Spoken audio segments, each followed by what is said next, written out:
విశ్వాసి praise the lord. ఒక విశ్వాసికి దేవుని యందు భయభక్తులు కలిగి ఉంటే ఏం దొరుకుతున్నాయి, ఏమిస్తున్నాడు దేవుడు చూద్దాం.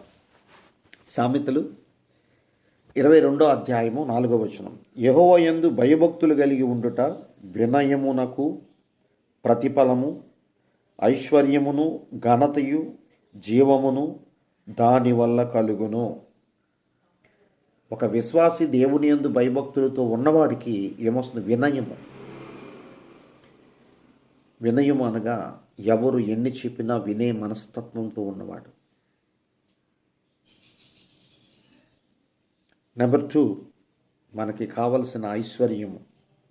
మనకి ఏం కావాలో మత్తయి సువార్త 6:8 ఉంది, చదవండి. మత్తయి సువార్త 6:31 నుంచి చదవండి.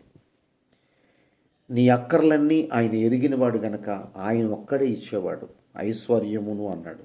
ఏ ఐశ్వర్యము అనగా సంఘం అనే ఐశ్వర్యం, ఆత్మల భారంతో ముందుకు వెళ్ళే ఐశ్వర్యము, అనేక రకాల ఆత్మలను సంపాదించే ఐశ్వర్యము.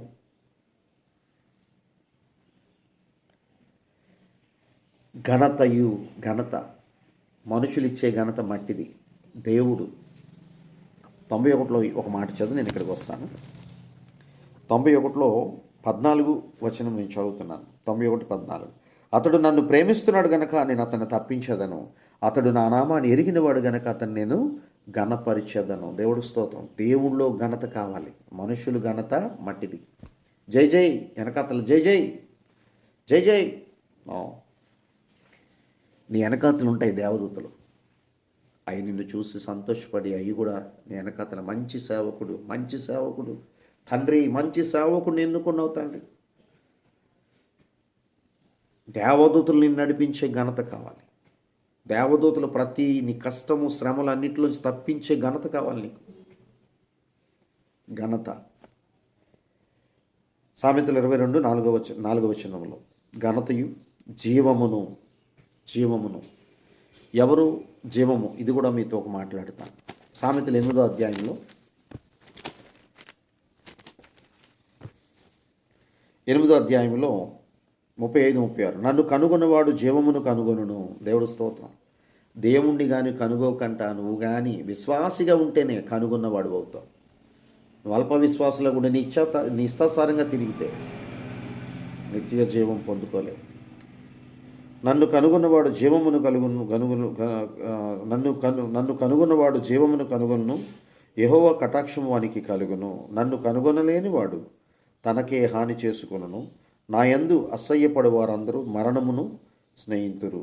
చూసారా, మరణమును స్నేహించుదురు. మరణం అనగా రెండవ మరణం. జీవాన్ని నువ్వు పొందుకోవాలి. నేనే మార్గం, నేనే సత్యం, నేనే జీవం. ఆ మార్గంలో ఎటువంటి పాపము లేదు. యోహాను సువార్త 14:6. ఎటువంటి పాపము లేదు.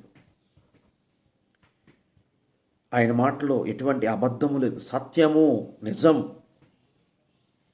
నిత్య జీవం ఇచ్చేవాడు ఆయన ఒక్కడే. ఆయనే తండ్రి యేసయ్య. తండ్రి, కుమార, పరిశుద్ధాత్మ నామంలో బాప్టిజం ఇవ్వండి అని చెప్పిన దేవుడు. ఇంత మంచి మాటలు వింటున్న నీవు నిత్య జీవం పొందుకోవాలి అంటే విశ్వాసిగా ఉండాలి. నీ సొంత ఆలోచనలు, నీ స్వబుద్ధిని ఆధారం చేసుకోవడానికి వీల్లేదు. నెక్స్ట్ వీడియో మాట్లాడతాను. Praise the lord.